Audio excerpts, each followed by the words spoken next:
আল্লাহ আপনার কাছে অনেক পয়সা করি চাই, এরকম একটা দোয়া আমি আজ পর্যন্ত পাইনি। আপনারা পাইছেন? কিন্তু একটা দোয়া পাইছি বারবার, বিভিন্ন ভাবে নবী সাল্লাল্লাহু আলাইহি ওয়াসাল্লাম আল্লাহর কাছে গেছেন। এটা কি? তিনি আল্লাহর কাছে দোয়া করেছেন। এই দোয়াটা বিভিন্ন ভাবে করেছেন। আল্লাহুম্মা ইন্নী আসআলুকাল আফিয়াহ ফিদ দুনিয়া ওয়াল আখিরাহ। আল্লাহ, দুনিয়াতে আপনার কাছে আমি শান্তি চাই, আখিরাতে শান্তি চাই। আমি যাকে মনে করছি এর সাথে আমার শান্তি হবে, এটা না হয় অন্য কোনো জায়গা হতে পারে। যেখানে শান্তি হবে ওখানে আল্লাহ আপনি আমাকে নিয়ে যান। আল্লাহ, কাউকে আপনি কুড়ের ঘর দিয়া শান্তির মধ্যে তাকে রাখতে পারেন, আরেকজনকে অনেক পয়সা করে দিয়া শান্তির ধারে কাছেও রাখবেন না, এমনও হতে পারে।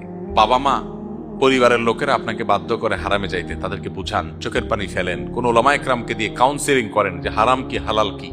হারামে শান্তি নাই, হালালে শান্তি আছে, তাদেরকে বুঝান যে শান্তিটা দিন শেষে দরকার।